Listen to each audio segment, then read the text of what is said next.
Good evening, ladies and gentlemen.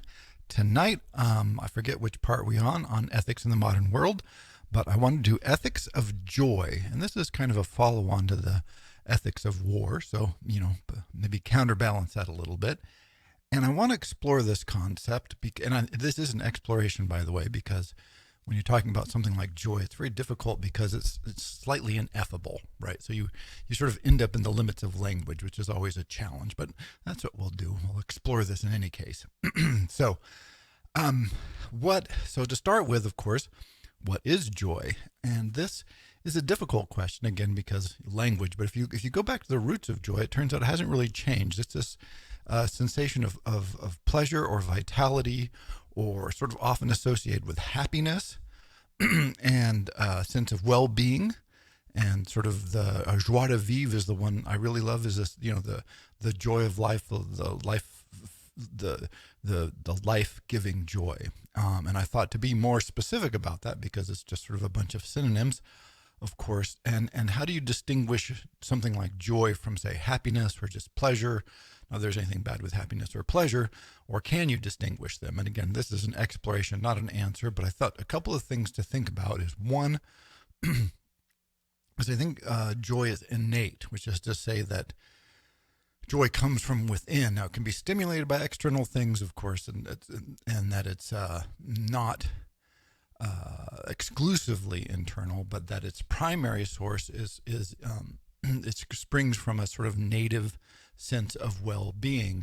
And the examples of this, I think one way to think about it, amongst others, is if you see like dogs chasing each other, which is always such a great pleasure to see.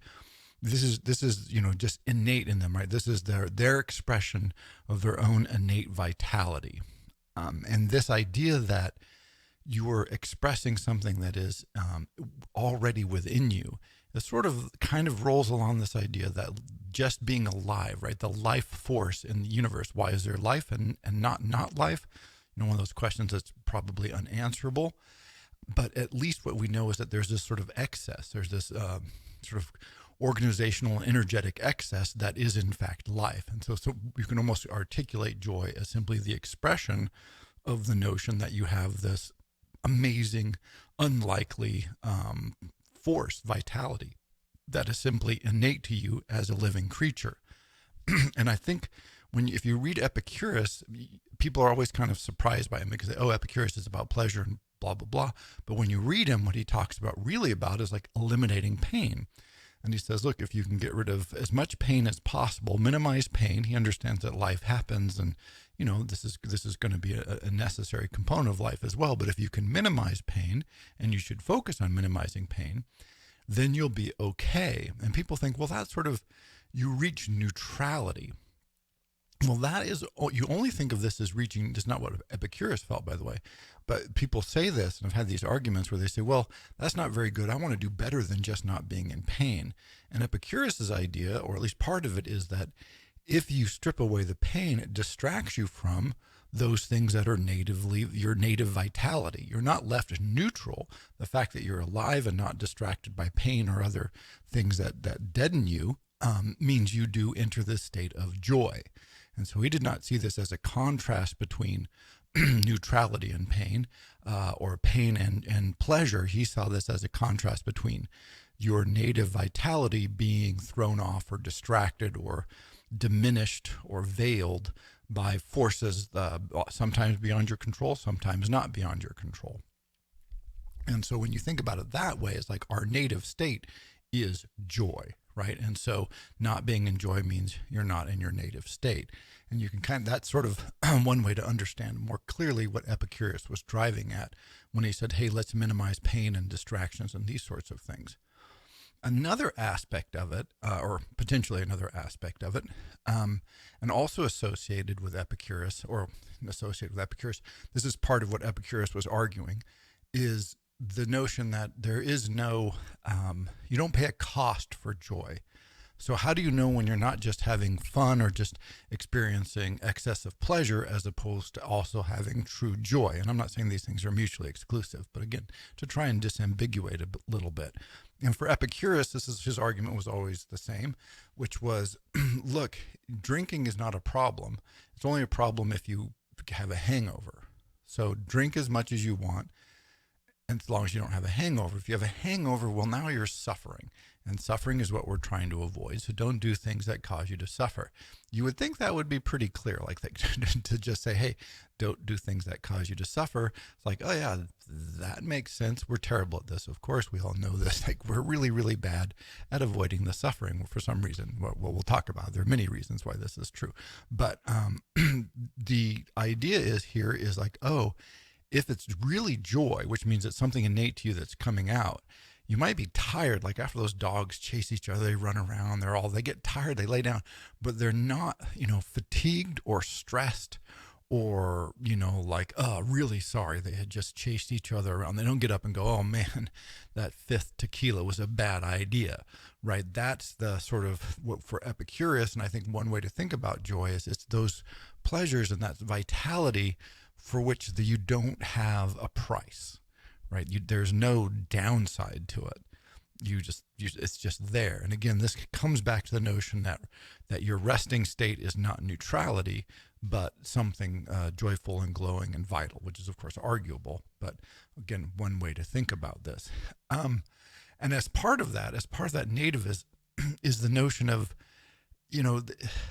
there does seem to be this element of, can you know you're feeling joy when you're feeling joy? It's, can you be self-consciously joyful? And there's a lot of, discussion and debate about this. And the suggestion is that, basically it's sort of something that you almost always experience retroactively. You go, man, I was just feeling great. But at the time you're just in the joy zone. And so you don't, I don't know. I'm torn on this one, but I do think it's something worth pondering, right? But what happens when you lose that self-consciousness, of course, is again, this helps, theoretically free up your native impulses. And also you lose things like fear, which may be the opposite or one big detriment or impediment to fear. Impediment to joy is the sense of fear, right? Like when you're afraid of things or you feel threatened or you feel overwhelmed, right? These sorts of sensations or psychological states, emotional conditions really, again, this Epicurus talks about this, Stoics talk about this actually, that will impede your ability to really experiencing that joy and vitality of life. But if you're not self-conscious, it's sort of hard to feel fear, right? So some of these emotions, negative emotions, come from a sense of self-awareness, or I think better language is self-consciousness. That's the kind of self-consciousness that's not helpful or damaging.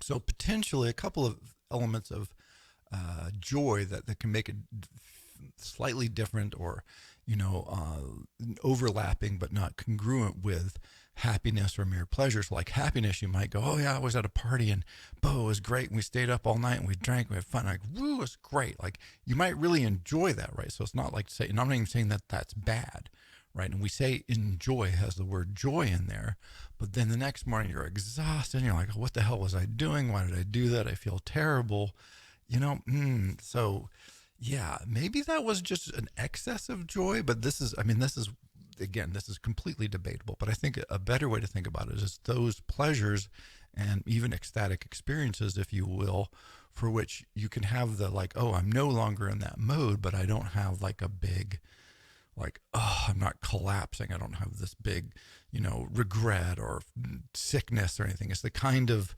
feelings that make you feel better, right? That give you more energy, that make you feel more vital, right? Even looking back on them, you go, wow, that was amazing. That really made me feel vital. So yeah, exactly what joy is. Whew, tough.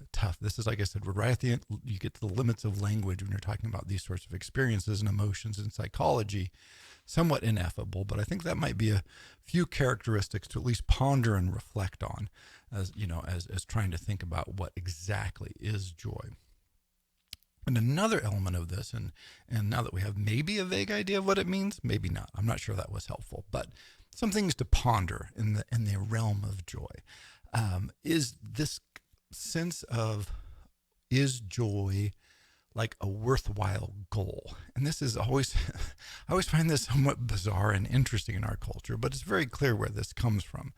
And so if you go back, right, are you, again, this is it's Calvinism, this is early Christianity. This wasn't all early Christianity, by the way. This was a debate, long-running debate in the Christian church, and somehow the sort of Puritans really got a hold of this, and this whole notion that life is suffering, and people are born in sin, so you're fallen, you're bad. You are in and of yourself a bad thing. And by the way, the Cal, like Mather and stuff, articulated this very clearly. If you were enjoying your life, then you were sinning. You knew you were sinning because you were enjoying your life. If you're doing things right, you won't be enjoying your life because God wants you to suffer, and that's what you're doing to prepare yourself for the next life, which is the one that really matters. And what happens when you have this sort of working cultural theory is you have things like, the t-shirts you always see that say, no pain, no gain, which is just, factually inaccurate, of course, but it is this embracing of the notion of, oh, I'm suffering, therefore something good, right? Which is, or like, hey, stop doing that if you can. Maybe you can't, right? Sometimes we cannot stop the suffering, but we should do it if possible, to avoid that. And so this notion is really, really deep in our culture.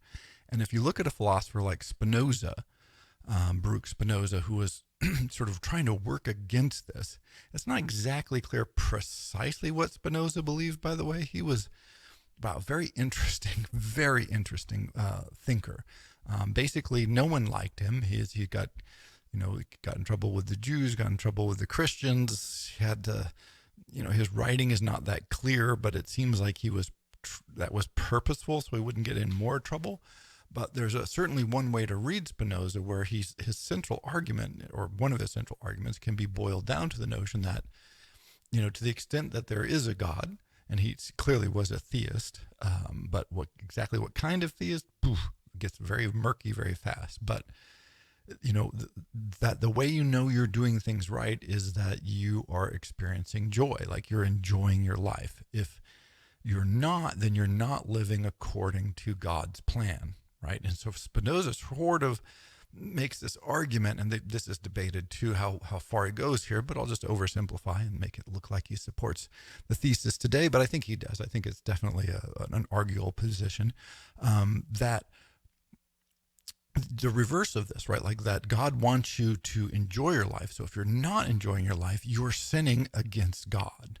Right, for God to give you life, for the universe or nature, however you conceptualize it, to bring you into existence, and then for you to sort of smite that existence, which is going to be problematic enough, but by taking on unnecessary suffering or causing yourself suffering that does not need to be there, reducing your own joy.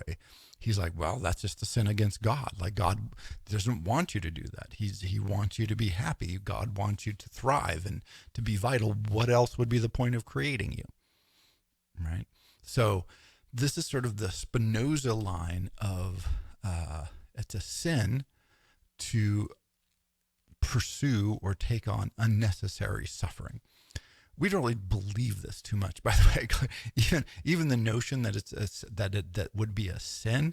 See how crazy that sounds? And of course, this is why Spinoza was pretty much always in trouble, because how do you articulate that? Like, how does your culture respond to that? And this comes all the way again back around where I wanted to talk about with the ethics of war. Is part of what happens in our society, and not just our society, but many societies, is this notion that serious people are people who are in struggle or stress or suffering, right? Pain is more real and more important than pleasure. And joy is less important and less significant than, stress and struggle and suffering. Like, suffering is big.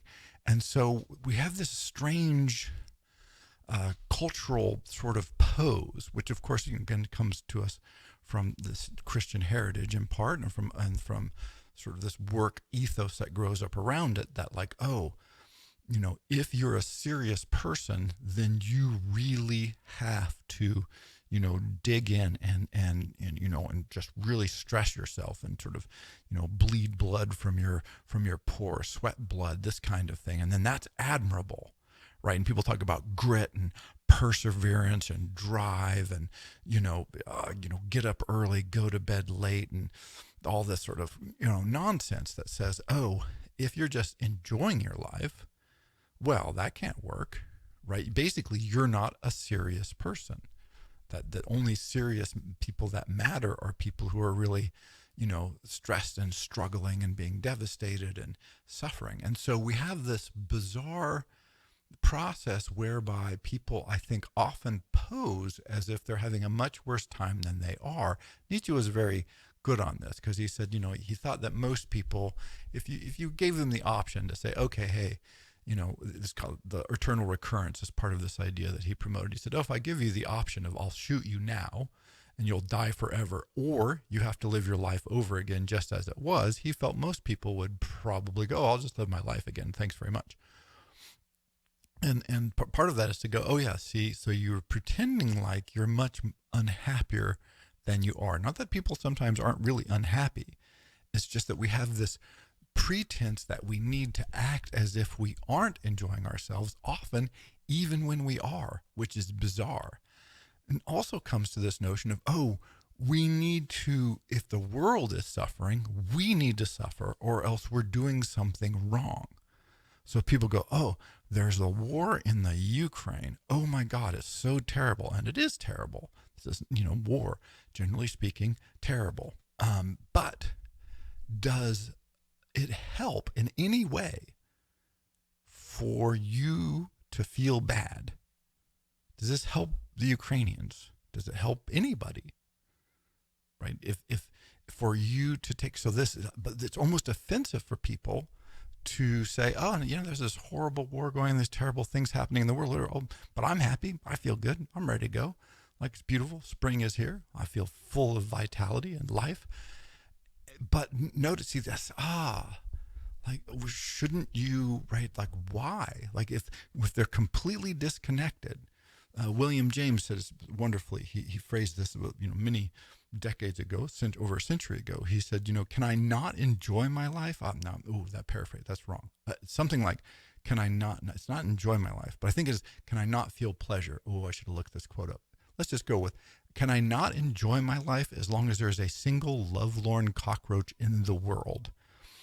And that concept that there has to be no ripples in the pond, that everything has to be completely smooth before it is okay to express joy or pleasure or happiness, because otherwise you're not taking the world as seriously as it deserves, means by definition, given the way the world is structured, it's never okay to feel joy. And so that is the sort of like, see the catch-22 there, right? Is, oh, you can only feel joy when everything is great, but if you shop around, you can always find things that are bad. There's always a lovelorn cockroach. And so what do? What is it that is the correct response? And of course, Spinoza would say, oh, hey, look, God wants you to be happy. Do the best you can. Be as happy as you can. Feel as much joy as you can in your life, because otherwise, what do we want for those people in Ukraine who are suffering? We want them to feel the joy of life, right? So, so this is what we hate, what bothers us, what drives us crazy is to see that destruction and that suffering and not be able to do much about it. Again, this was part of the ethics of war, because the individual versus the communal decisions that really we're affected by, but don't necessarily affect very strongly. And think of I think many of those Russian soldiers, they're just drafted when they're like 17. They're impressed into service. I mean, yeah, right. And it's not a lot of fun for anybody. So, but does feeling terrible actually help them? right? Does this do anything? But I've seen this incarnated in so many ways where people say, if you live someplace nice, you don't live in the real world, which is the argument there is that the real world is terrible. And so any place that's nice and lovely and maybe beautiful and calm and peaceful and natural is somehow artificial, because the real world is terrible and filled with suffering and poverty and degradation. Again, this is simply Christian theology, right? This is the fallen state of man come back to us from, many millennia, 6th century, I believe, 6th century. So how many? That's a lot of years ago, 1400 years ago. So this argument has been with us for about 1400 years. And so you're like, wow, can we not escape this? Can we not begin to think our way to go, is the world really mostly terrible? Or is the world really mostly pretty cool? Are people all really just, is 97% of the population of the world just living in degradation, terror, and pain? Or, in fact, as the war in Ukraine suggests, that when we see things like this, it really horrifies us because it's anomalous, right? See, if it weren't anomalous, we would be like, oof. And so that's sort of one of those suggestions that this isn't quite as the world maybe not be as fallen as we think it is or as we argue it is. And so when we look at people and we interact with individuals on the big scale, like global world political events, and on the small scale, there seems to be this notion that I need to always put on this coat of suffering. I need to pretend as if I am being held down, as if my life is a struggle, as if I'm really under stress, which is not to say we don't have struggles. Sometimes we do have problems and sometimes we are stressed. So, but it's to say how much of this is necessary, which is to say how much do we bring on ourselves versus how much is really sort of beyond our control. The Stoics would say not very much. Epicurus would say not very much. There's other arguments around, but what part of this is us and what part of this is just sort of the fate of mortal beings in a flawed world. The second another aspect of this is then to say, why do we feel that we want to put on this when we could eat and we could artificially be like, oh, maybe if I try and be more joyful, can you try to be joyful? Epicurus thought you could. The Stoics thought you could, although it's not clear they were shooting for joy. There's some sort of for moderation, a different sensibility, but, that we could attenuate our emotions so they weren't as heavily influenced by external events by focusing on ourselves and cultivating it, these sorts of issues. But that kind of reflection seems sort of alien. And again, I'm sure we've all had this experience. I had this just the other day. I had a really great morning at the coffee shop. It was a beautiful day. I was out walking and I walked by some lady and she just actually looked at me and she said, "You seem really happy." And I was like, "I am." But it was almost an accusation, right? She was very friendly, but she just sort of like, she was like, "Buh, like you just seem really happy." And I thought, yeah, I feel joyful. It's a beautiful, joyful morning. And so, yeah, why shouldn't I? And there you go. But again, you'll get this feeling. I'm sure many of you have had the same experience where you just feel so good, you feel up, and then somehow like people want to, a person I know used the term veiled negativity. There's a sense of veiled negativity where people just want to drag that down a little bit. They want to puncture it. They want to tell you, oh, don't you know that there's a lovelorn cockroach in the world and you shouldn't feel that way. Further part of this is you take a concept like catharsis, which is, again, a Greek word. I'm getting Greek and Roman philosophy again, but it's not unique to the Greek world. There's this notion of the release of emotions, that you can take emotions and then you release them. And so, the idea of the theater or epic poetry or these sorts of even sporting events, they were cathartic. And then you worked all these emotions up, the stress or maybe fear or terror or horror, and then boom, you let go of them. And then it was supposed to be sort of cleansing or balancing or bring you back to yourself, purgative almost. And that notion, I think, also we seem to lack. this notion of like, oh, these emotions are around, you're going to feel them. Hey, but what do we do to get rid of them? Right? So that we can get back to some better state, some place where we feel more vital, more alive, more focused and powerful. That sort of doesn't seem to be, right? There doesn't seem to be that notion of, oh yes, okay, I feel bad. How can I get rid of this? Process this? How can I go through it? The world is going to be scary. There are bad things are going to happen. So I need a system, a way of like purging that, like, get it out of me. It's like curative. And this, you see this, look at the rates of mental illness and these sorts of real important effects in our society that I think are driven by many elements, and discontents with identity and massive change and technological innovations that we really don't know how to handle yet culturally. Like there's all kinds of sources for this. But one is, I think, is this sense that people have that they do feel these emotions. They don't have a clue what to do with them. Like, am I supposed to feel this way? Is this the only way to feel?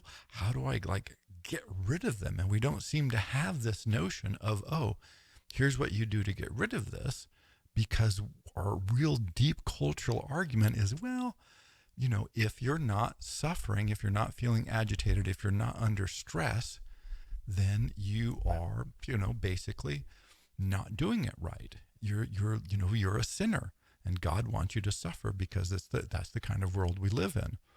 I was thinking, if you on YouTube, you can look these up. There's all these videos of college, high school seniors, or I guess it would be high school seniors, opening their letters of acceptance to the colleges they've applied to. And they're all very nervous and tense, and you realize oh my, so if you're say 18 and you started working towards this goal of getting into some, quote unquote good school, good college, and that this is so much of your future's there, then since you're 12 to say 18, so for 6 years, a third of your life, and for most of the time that you've actually been sort of a self-conscious being, you have been dedicated, striving, working really, really hard to achieve some goal. And you can just see the pressure that's in them, and oh my gosh, am I going to get him? Am I not going to? I'm almost like, but this is a little crazy, right? This is a little crazy making. This is, you can get into we have lots of great colleges. Why do we have this sense of, we're in this pitched battle to the death, that if you don't achieve, you're no good, and and that the struggle and the stress. And I'm like, yeah, look, there it is. So starting when they're 12, now when they're 18, of course they're just these sort of balls of emotion, and it's like tension. And it's like, wow, this is not a good way to go. This is really, sort of psychological abuse in a way, but that's the narrative. And I saw another video where somebody who went to Harvard talked about what it's like to be at Harvard, and he just kept talking about, it's hard, and everybody in the classes are very competitive because everybody was the top of their school, and he just goes on, and he never says anything about you're learning a lot, what a great opportunity to spend time with smart people, it's a beautiful campus, you walk around, you drink beers with your friends, what difference does it make? You get to pursue all kinds of opportunities. Yeah, this is cool. No, it's a competition still. But of course it's a competition still, because all the people who spent those 6 years, a third of their life, in this this agitated state of nerves, then gets all selected for and put in a big pile. This is not a recipe for mental health. And not really clearly productive of anything at all, by the way. There's no evidence this is particularly useful, high utility value for these people, but that's sort of what we've adopted. And the sense is if you just relax and go along with it, but you can't do that because for some reason, the real world is competitive. Again, you'll get this over and over again. If you start raising these issues, people say, well, the real world is competitive. Well, is it? How competitive is the real world, and who's competing for what? Who made these rules? What are we competing for? Am I competing against people for things? Couldn't we cooperatively work towards our goals? Once you start asking these questions, pretty quick, you're like, hey, wait a second. This is potentially a bunch of nonsense, right? Can't we relax and enjoy our lives and still achieve some goals? No, that is not possible. And so when you start reflecting on joys and the possibility of joy and what joy means, I would encourage you to just really look around, like, and listen to what people say and listen to how they act, and see how often this is a sort of a pose of suffering, how often it is real suffering, where is the sources of suffering coming from, and why we have this sort of general resistance, often cultural resistance, to just really kind of being joyful, expressing joy, like saying that that's a goal. Like this is something that you're striving for. So for instance, you could say, instead of saying Harvard, wow, it's really hard, you say, Harvard was a joy. Like I really enjoyed myself. No, but it's hard because if you say you're in competition, you have to beat those other people, as opposed to saying, oh, I'm going to some place where I can enjoy other people and learn about things I'm interested in. What a great opportunity. How much better could life be? I think I mentioned this on the lecture on Jaspers, but when he got into the University of Heidelberg, I believe. Heidelberg? I think it was Heidelberg. He showed up and he couldn't believe that everybody there wasn't just walking on air. He just thought it would be this, paradise of joy and happiness, because here they all are. They get to spend their lives studying the subjects that they love. What could be better? And yet he found a bunch of people, and he actually comments on this, that he thought were, in all kinds of petty bickering and stuff, as humans are wont to do. But also he thought that some of it was a bit of a pretense, right? Like, he said, after a while, he's like, no, I think they're actually a little happier about all this than they let on.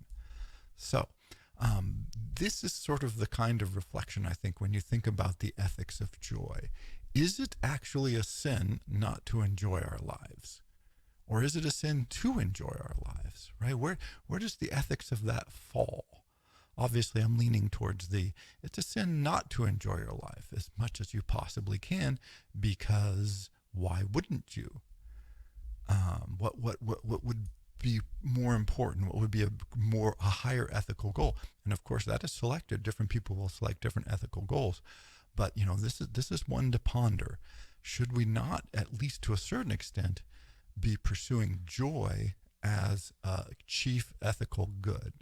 Maybe, maybe not, but I think it's at least worth thinking about. Thank you.